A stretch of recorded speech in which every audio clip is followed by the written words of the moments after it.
mom told her later what happened. And a week later, her husband, who was also one of the coaches, got very ill. And so we didn't talk about it, but I knew that they weren't going to be at nationals. And then she wanted me to have someone else help me, and I just, in my true fashion, had to take control of the situation. So I asked Dave Morrell to help me, and I called my Uncle Mark and asked him if he would be with me at nationals on the floor, because I needed him there. And that was the best thing I ever did. He was so proud of me, and I will never forget that.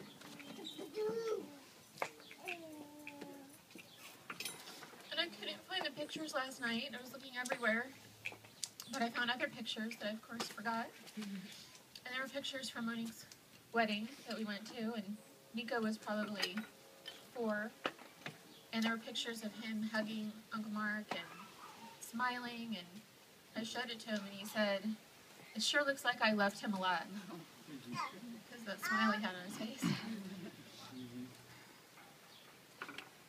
So, I don't know what more to say other than it hurts me to see you guys in so much pain, and I wish I could take it away or tell you that it was going to get easier.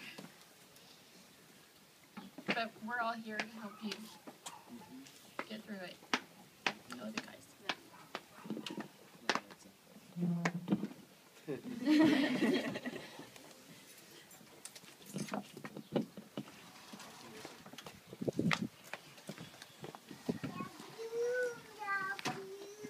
Robbie's saying love you. Is that what he's saying? Oops, my Love you. Oh. Oh. That's my godson. Hey, what am I, chopped liver over here? All right. I have not prepared anything. I'm just going to go with what comes to my heart. I think everyone here that knows or knew my dad knows that, like all of us, there was good and there was bad. And I think, we are all people in need of forgiveness. And one thing with my dad, with all of us kids, is that no matter what, there was forgiveness. My dad had the biggest heart. And yeah, he'd get mad. He'd get downright pissed. But if you came to him and told him you were sorry, he would always forgive. And I think I just want to reiterate what my sister said, and that is, don't let things, hurts, whatever it may be, get in the way of your relationships and the people that you love, because we just don't know how much time we have left. And we don't know that there's going to be tomorrow. So don't wait until tomorrow. I also want to say,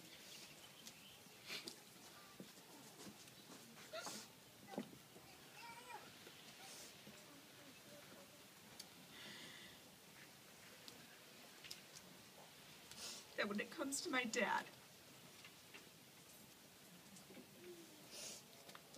I wouldn't be who I am today without him. And I'm just going to say I like who I am. So thank you, Daddy. And one thing about him that he instilled in all of us kids is a strong work ethic. It's very evident in all 3 of us.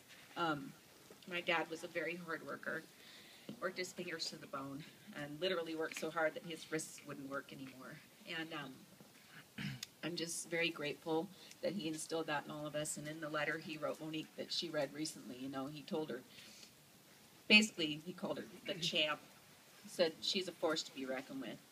And it's very, very true.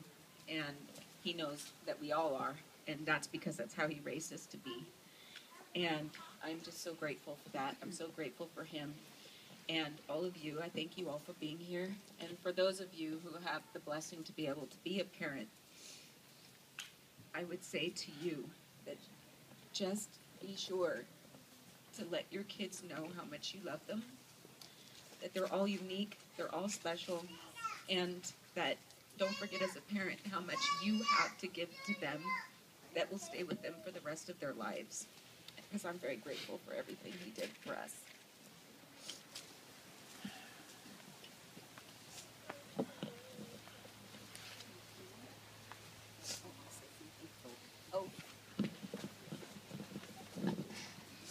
Hi, my name is Pam, and I'm Mark's sister-in-law. I loved Mark, and I hated Mark. He had the best heart, and I think if anyone stood and looked into those brown eyes longer than 5 seconds, they'd see that. But he could also be such a prankster. And I know that some of you were there when this happened. I went to visit them in South Dakota in January. Not so smart. First, it was freezing. But he was gonna take me somewhere, and I got my big white parka, which he told me I looked like Frosty. Thank you. And I trudged through the snow, and I got to the car. And I pulled on the door, and he locked it. I said, "Open the door." So I went to the other side, which was unlocked, and just before I got it, he locked the car. He did this 5 times. He was like this. No, I'm serious. I won't do it again. I know that I was melting the snow around me, and I stormed back into the house, and I said to her, "I hate your husband." And he was just laughing about it. Eventually, he let me in the car. But he wanted to loan me the car. He didn't loan me a small car. It was a Cadillac in the snow. And he told me, "Nobody here uses chains." I thought he was lying because he always said stuff, right? And he said, "No," but I said, "In Tahoe, they all have chains." He said, "Not here. Nobody uses chains." I said, "Okay." He said, "But first, I want you to learn how to drive the car." So he took me to this long road, and he said, "Okay, get in." So I was in the driver's seat, never driven in snow before. He said, "Punch it." Okay. So I punched it, and he said, "Slam on the brakes." And I really had fun. I really had fun. We did that for about a half an hour, back and forth and back and forth. And that was one of the moments he was a good guy, right? Then he took me to the gas station. He said, "You drive to the gas station." Well, it wasn't straight anymore. But I did. I drove to the gas station. And I got there. And he gassed it up for me. And I said, "You know, the windows are a little dirty." I said, "We better put the windshield wiper thing." And he said, "You don't want to do that." And then he didn't talk to me anymore. I said, "Asshole." And so I turned it on. The water went on the windshield, and instantly I couldn't see. I'm from California. I pushed it again. Now it looked like I had Crisco on the window. Then he introduced me to an ice chipper thing. Scraper. Ice scraper, yeah. So we were there for about a half an hour getting the ice off that I put on there. Yeah. But he could make me laugh, and I thought I would die from the pain in my stomach. Many times we'd be up chatting, and everyone was asleep. And now it's 2 o'clock in the morning, 3 o'clock, and we are laughing like it's afternoon. And I would hear other people say, "Shut up!" And he'd look at me and he'd go, "Oh." And we would try to be quiet, and then he would do something, and it was over. It was over. One last thing. There was a trip that we took up to the mountains, and we went to go skiing. And there were several cars. One guy had a truck. We threw everything in the back of the truck. And we went up to the mountain, and they were not happy, and they left. Well, we still had to get home. And Mark had a great idea. We could not fit everything into this 74 sedan Mustang. We couldn't. It had been filled up the back of the truck. So your mom and I got in the back of the car, and he started filling up the back of the car to our necks. We can't move. Yeah, that's the way it's going to be for 4.5 hours. He said, we got to put the ski boots in there. I said, there's no more room. He thought for a second. He figured it out. He put skis on the top of the car with the boots. In the skis. And we drove home up to our necks. We couldn't move. And people would look at these boots on the skis. And he just loved it. He just loved it. I met Mark when I was 15 years old. It was at Gold Skate. And a friend and I were leaving the auditorium, at probably up to no good. And my coach, Larry Woodyard, which some of you know, said, wait, before you go, I want to introduce you to a couple of people. We went, oh. Okay, so we came back, and he introduced me to Mark, and who had a beautiful smile and beautiful brown eyes. And at that same meeting, he introduced me to my husband. And they were always buddies. They were always buddies. And you know, they're two peas in a pod, because he can tick me off too. You guys don't know this. I'm telling you, in more ways than one, he's like your dad. Just more undercover. That's it. He flies in stealth mode. And I'm saying, look, nobody sees it. I loved your dad. I loved your dad. And he loved his family, you're right. He did the best he could with what he had. And he is no different than the rest of us. We're all jars of clay. We're fragile people, but on the inside is the treasure. And there were moments where we could see that, and it was amazing. He was an amazing man.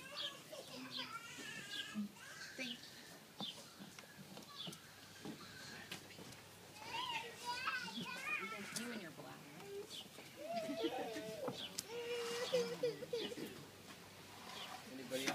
Anybody else like to share some memories? I'm really proud of you guys for getting up here and talking about your dad. Oh, here. He would be Oh, proud. wait. I have a He would really be proud of you. Well, hi.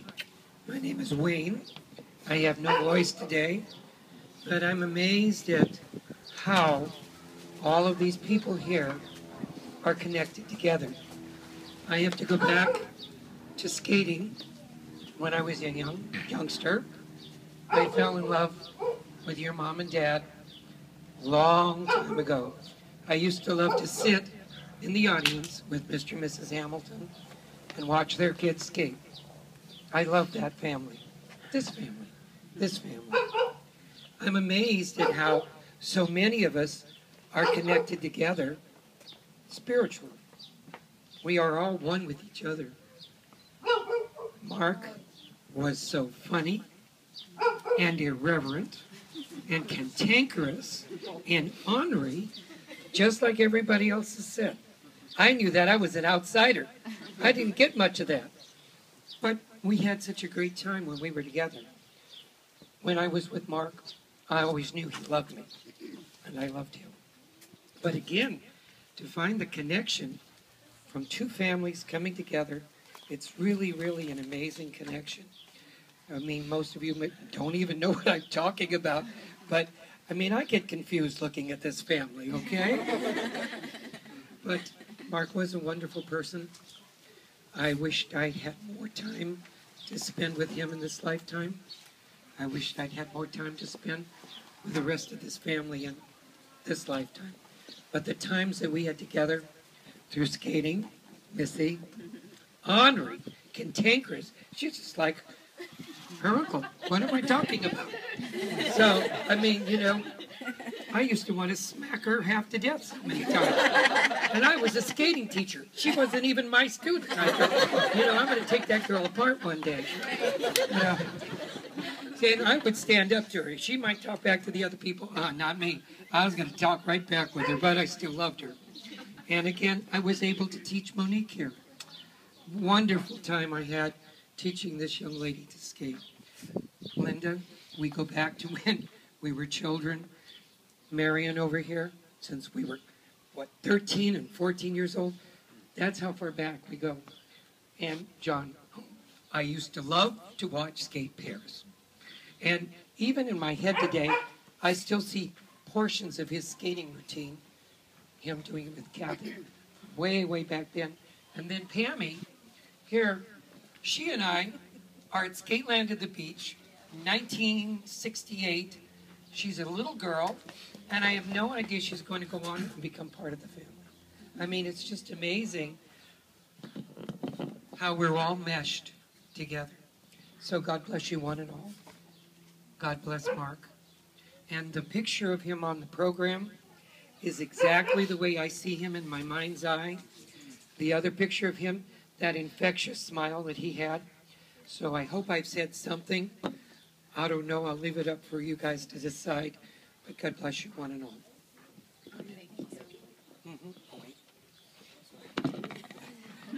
I don't want to trip.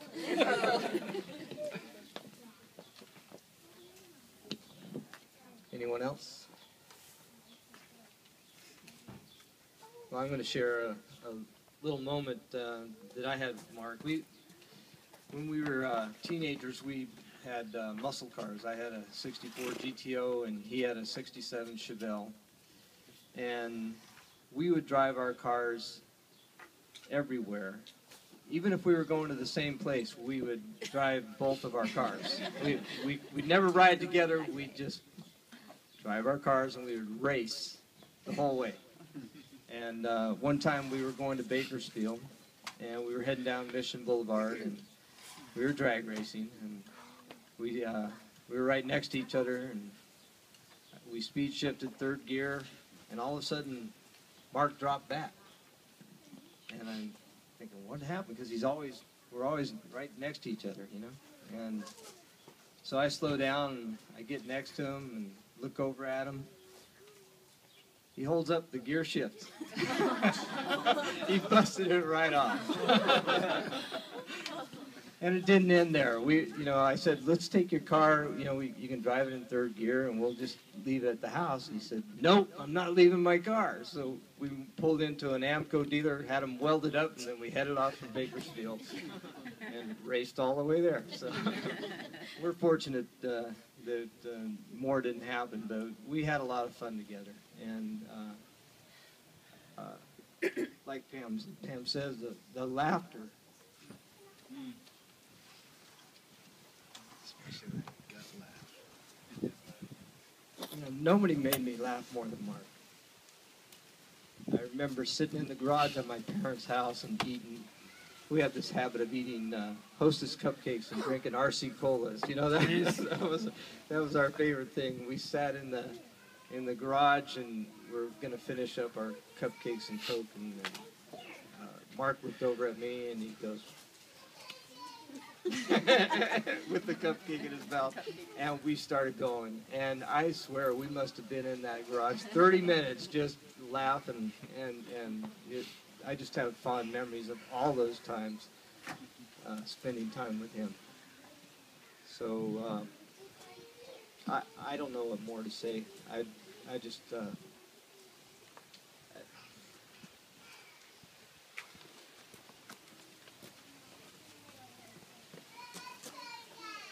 really love the guy. And I was trying to end on a happy note, but I can't do that. So, is there anybody else? Anybody else would like to? I have a funny story. Okay. Let me tell this funny story that I can't believe I didn't tell. And you probably all heard it before, but I'm going to say it again. So my dad was like, he was it when I was little and even still. Like, he's the strongest and the smartest, and if he said it, well, then it's right. That's my dad. You don't know what you're talking about, okay? So I'm maybe like 9, 8, 9. And I think we were coming back maybe from, did you guys live in Pleasanton then? And there's hills and then those ridges, right? And then there's cows on there. And I'm like, how do those cows walk on that hill? And he's like, well, they're born with one set of legs shorter than the other. And I'm like, oh, that totally makes sense. So like, this one's on this ridge, and then this set is on the next ridge, right? So then I'm like 24 years old. Probably, I think, pregnant with Cameron. The first thing I think when we moved to South Dakota, because we moved there, and I'm like, this land is flat, and I'm thinking, how do they know that they're going to be born here and their legs don't need to be shorter than the other? Because I never questioned this. I was like, that's weird. They just must know. Or, like, those are California cows. These are South Dakota cows. So I'm working at U.S. Bank, and I'm 24 years old, and we're in the lunchroom, and it's like lunchtime. Everyone's down there, and we're talking about something. And I was like, how do they know that the cows are going to be born here? And they're like, huh? And I'm like, well, the cows in California are born with one set of legs shorter than the other. And they're like, no, they're not. I'm like, yes, they are. They are. And like, it took me a while. I was like, really? They're not? So yeah, I believe that all the way through. I still believe it a little bit. I do, because when I drive, when I see them on the hills now, I'm like, no, how do they? I mean, it made perfect sense to me. And then the last story I'll tell is probably not as funny, except for like me and you or those that were there. My dad was trying to take natural sleeping pills, like they were herbal. And they smelled either like dirty feet or a really dirty butt, whichever one you want to choose. Combination of the two. And so we're at a skating competition or something. We're in a hotel room, and you know, I was always sweet to Max, so it was a rare moment. And I was sitting next to him in front of my parents' bed at the hotel, and like, dude, your feet stink. You need to put some socks on. And he's like, do they? He's like, it's not my feet. And I was like, oh, my feet? Well, my dad has this bottle of natural sleeping pills that smell like dirty butt, dirty feet, whatever. And he's laying on his belly on the bed with the bottle of butt pills, is what we started calling them, right here. And he just starts laughing. And it was like, he'd get all of us loaded up in the van, you know, and only the front windows would roll down. So the kids in the back had no control, you know, and he'd have us all loaded up in there. And he'd roll up all the windows, and it was usually summertime. And all of a sudden, we'd be like, what is that smell? And he would have the bottle of butt pills in front of the air conditioner, full blast. And we were like trapped. Like, we can't get out. We can't open a window. He would hide them around the rink. I'd be working in the snack bar with him. I'd be like, Dad, where are the butt pills? You know? So, yeah, he was a funny guy. Funny guy. Mac, are you done talking? I was just thinking about some other stuff you did on road trips. Like, you'd ask him to roll up the window after you got done smoking. He'd be like, fine, roll them all down. It's like, freeze. Blasting. We did take some winter trips. I mean, some of the skating trips were during the winter. And Oh, yeah. so he'd smoke a cigarette and be done and still have his window partway cracked. He'd be like, dude, roll up the window. And you just roll them all down. Either that or he'd be like, Dad. What? Saying it quiet. Oh, like you're scared? No, remember we smoked Dad. Until he would hear it. Oh, because... Like, what? Oh, nothing. No. You don't remember that? No. Yeah, see, I was more bored on the road trips. One thing She was sleeping on road trips. Until I would fall out of the chair because somebody would be driving too slow. My dad would freak out, and so you just hear the car like, and I'd look up, we'd be like passing uphill or around a corner. I'm like, all right, I'll just lay on the floor and pray. We're all lucky to be here. That's all I have to say. Anybody that rode in the car with our dad is lucky to be alive. Right? That's you, that's me, that's you, that's you, that's you. It's a lot of people. In fact, one year, Trey and I went out there. I'm like, give me the keys to the truck. I'm driving. And he did.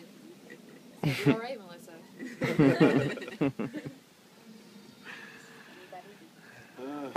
you want to say anything, Brian? I'll wait for you. Oh, and I will say about the whole cow with the one set of legs shorter than the other.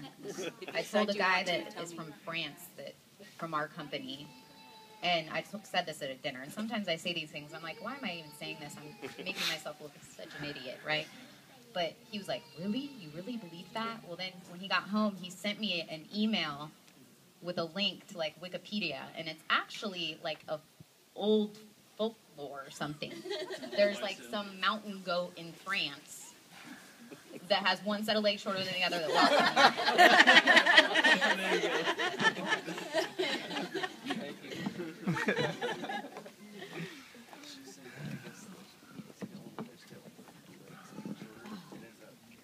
Okay, is that it? Did anyone else want to say anything? All right, we're just about to the end of our little remembering of Mark. Oh, and then we'll have years. Yes? Oh, wonderful. Okay, go You'd be ahead. mad at me if I didn't.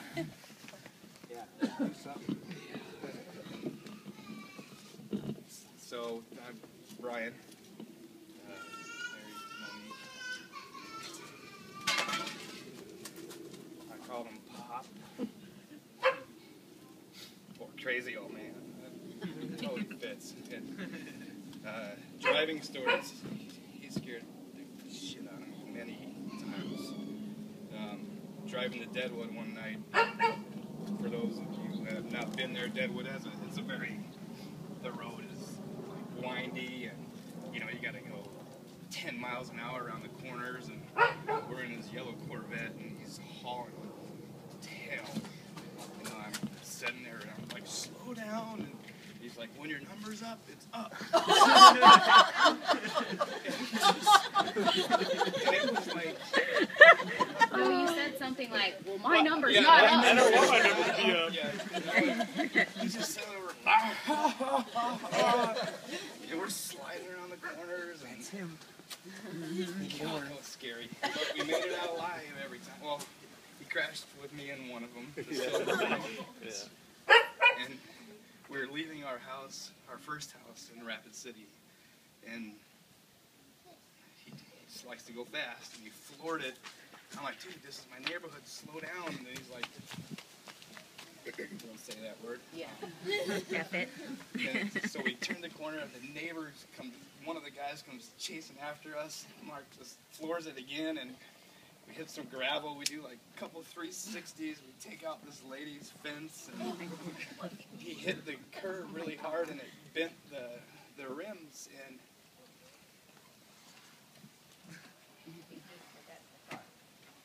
He had just gotten the car, Mom said. Brand new. silver one. Brand new.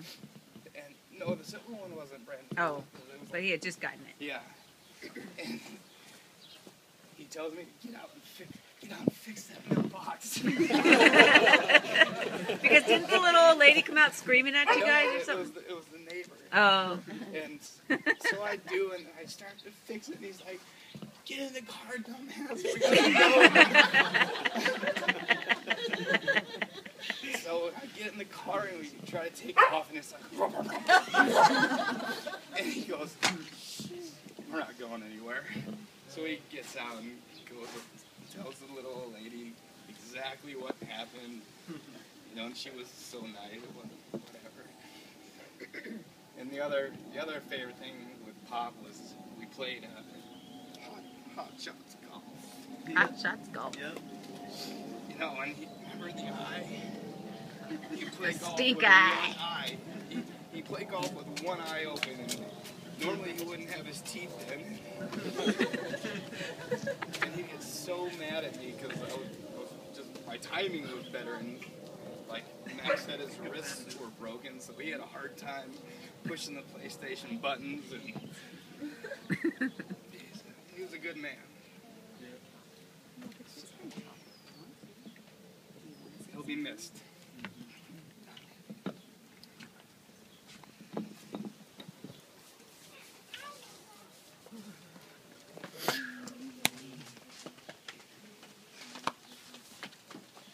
Okay, if you have one of the little booklets, we're on the last part of it. It looks like this. It's the page just before the last. And it says Song of Farewell. In different traditions, there's different ways of saying goodbye. And this is one that's familiar to John and myself, and maybe to some of you as well.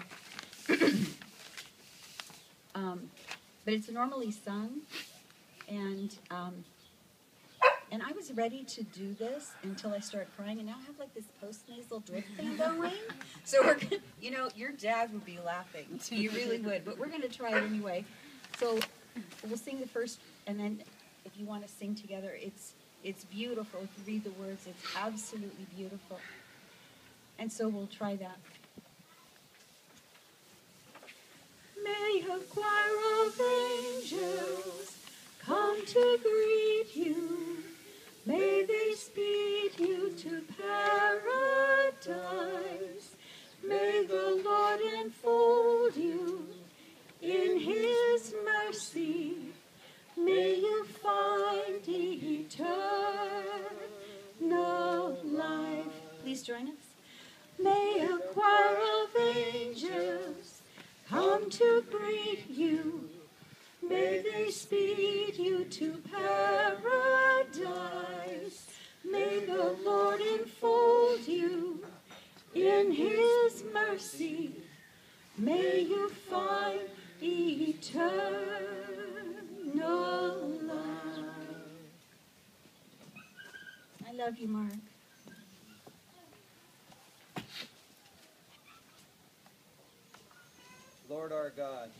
Lord our God, you are always faithful and quick to show mercy. Our brother Mark was suddenly taken from us. Come swiftly to his aid, have mercy on him, and comfort his family and friends by the power and protection of the cross. We ask this through Christ our Lord. Amen. Now, those who would like to, please join us in the Lord's Prayer. Our Father, who art in heaven, hallowed be thy name. Thy kingdom come, thy will be done, on earth as it is in heaven. Give us this day our daily bread, and forgive us our trespasses, as we forgive those who trespass against us. And lead us not into temptation, but deliver us from evil. Amen. Thank you all.